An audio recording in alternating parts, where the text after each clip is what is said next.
Our Bible word is Acts 12 verses 7. Now behold, an angel of the Lord stood by him, and a light shone in the prison, and he struck Peter on the side and raised him up, saying, Arise quickly! And his chains fell off his hands. So this is the account of where Peter was released from prison in Jerusalem. And the book of Acts, of course, early church tradition says it was written by Luke. Luke also, according to early church tradition, was also the author of the Gospel of Luke. So we must also remember that when you read Luke, remember Acts, because a lot of themes in Luke works and develops itself out in the book of Acts. And if you read Acts, remember the Gospel of Luke, because these are two volumes written by one author. Luke, the beloved physician, as he was referred to also in the New Testament. And where the Gospel of Luke, the focus was Jesus moving towards Jerusalem, because for Luke, Jerusalem is the center of salvation. That's where salvation comes from. That's where Jesus went to die, etc. And in Acts, it's a reverse. Everything happens from Jerusalem spreading out. It's salvation reaching the ends of the earth. If you go read chapter 1 verses 8, Jesus says there, you will be witnesses of me in Jerusalem, in Judea and Samaria, and unto the ends of the earth. And we actually see how this plays out. There's a movement away from Jerusalem, how the gospel spreads through the whole ancient world.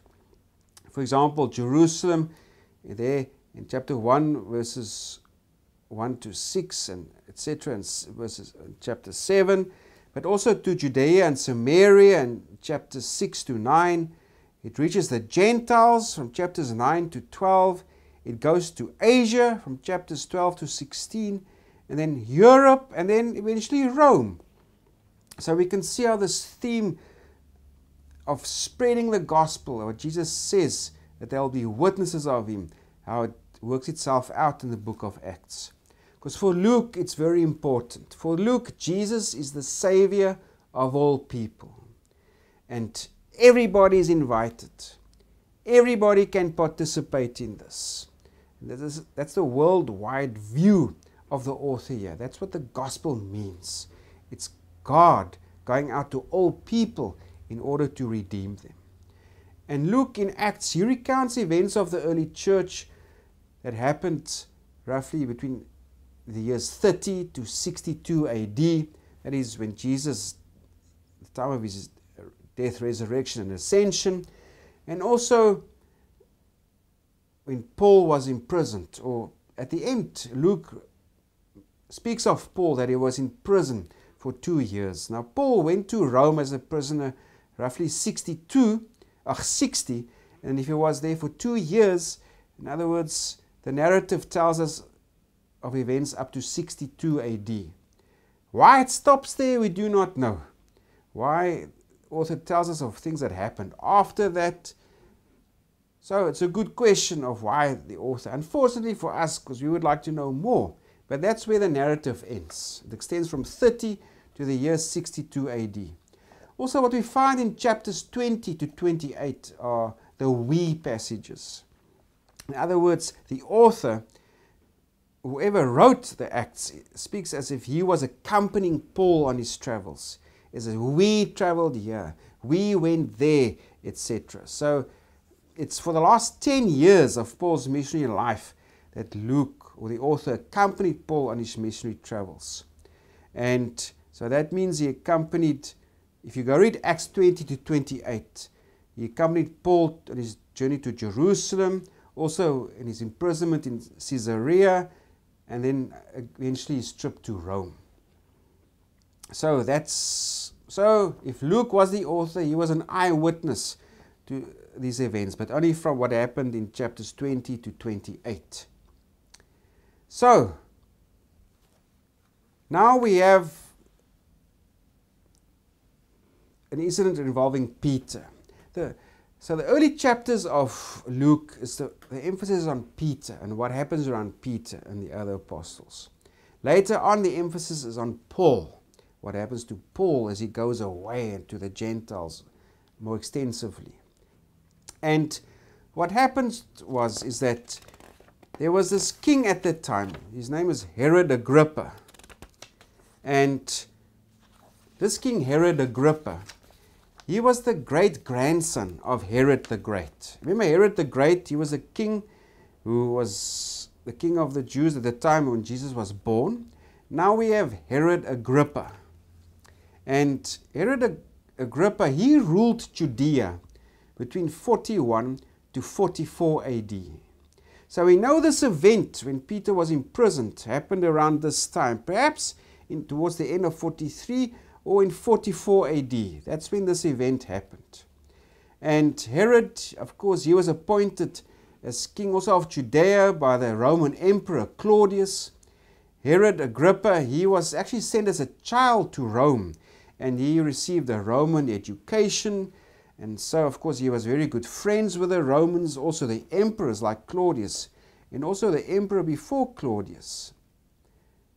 And so Claudius made him, or gave him this, extended his kingdom, because before this he ruled over Galilee, etc. And now Claudius also gave him Judea and Samaria in 41. So between 41 to 44, he was the king of this big area, the same size as what Herod the Great kingdom was back at the time of the birth of Jesus. So roughly 43 or 44 AD. Now Herod Agrippa, he comes and he kills James with a sword. In other words, James is son of Zebedee.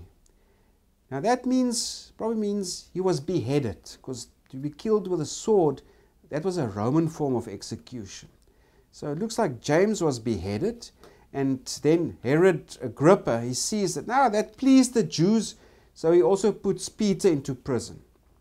And this will happen at the Feast of Unleavened Bread. In other words, it's the time of the Passover, because remember, this feast, it lasted a whole week. And now he said he's going to wait till after the feast, and then he's going to deal with Peter. So that's our textual unit. It's chapter 12, basically from verse 1 to 25. That is the rescue and retribution in Jerusalem. So this is where Peter was rescued, and also the retribution, according to the author, that it was given to Herod for killing James and for imprisoning and persecuting the church at this time. So James, he was beheaded. Peter was put in prison.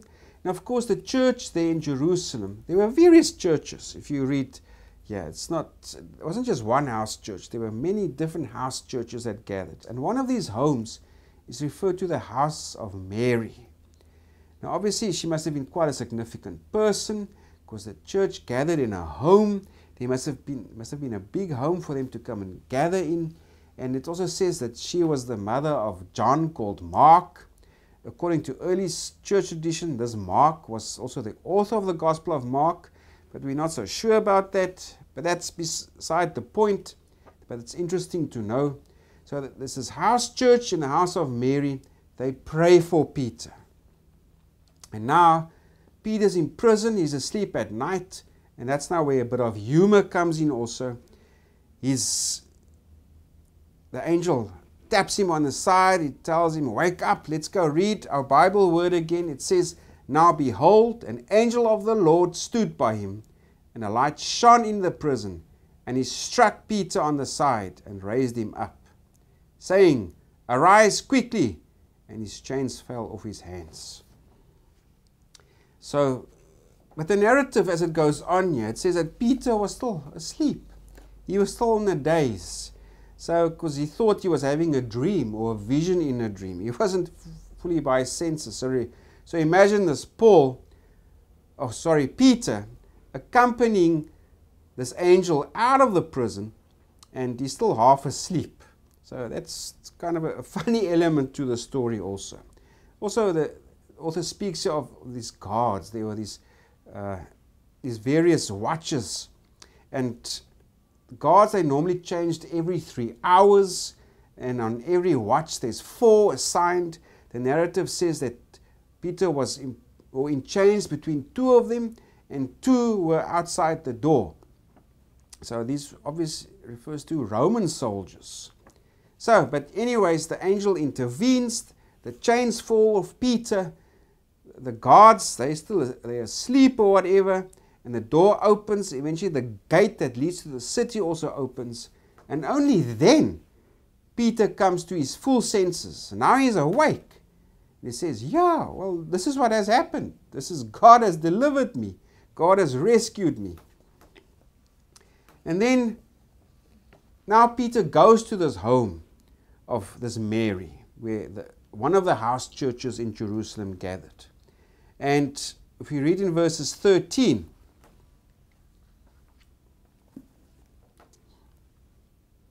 and as Peter knocked at the door of the gate, a girl named Rhoda came to answer.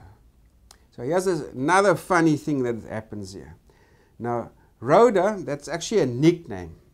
It means rosebush. And obviously this was a little slave girl who worked for lived with this Mary.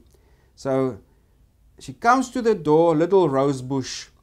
She sees Peter, and she leaves him there standing at the door. And she runs back to tell everybody else, Peter's at the door, Peter's at the door. So there's Peter like a fool. There he's left at the door standing. But anyway, they don't believe her, little rosebush. Remember these nicknames? It was common in the ancient world to give people or slaves nicknames. For example, also if you read Paul's epistle to Philemon, or if you want to say Philemon, there's a slave Onesimus. And Onesimus is also a nickname. It means Mr. Useful. So here's this girl Rhoda, or actually Rosebush is a nickname. She goes, tells the people, Peter's at the gate. They don't believe her. Because they probably thought maybe Peter's already dead. Because they say it's his spirit. Or it could refer to his guardian angel spirit that's there. Or Peter's spirit himself. That was a belief at the time, that your guardian angel looked like you. Of course, or you, your spirit, when you die, it will linger on the earth for about 3 or 4 days before it departs and goes away. So they say, no, maybe it's Peter's spirit. And she says, no, it's Peter. So then they go to Peter, and they're happy it's him. Peter is released from prison. And of course, Peter instructs him, well, go tell James and the others that what has happened. And then it says there, according to Luke, then he went or departed to another place. So this is the miraculous release of Peter from prison by the angel. He's sleepy. He only is awake when he's outside, when he's seen he's truly been released from prison. Then there's this little slave girl, Rosebush, who leaves him standing at the door. But eventually the news could spread that he was released from prison.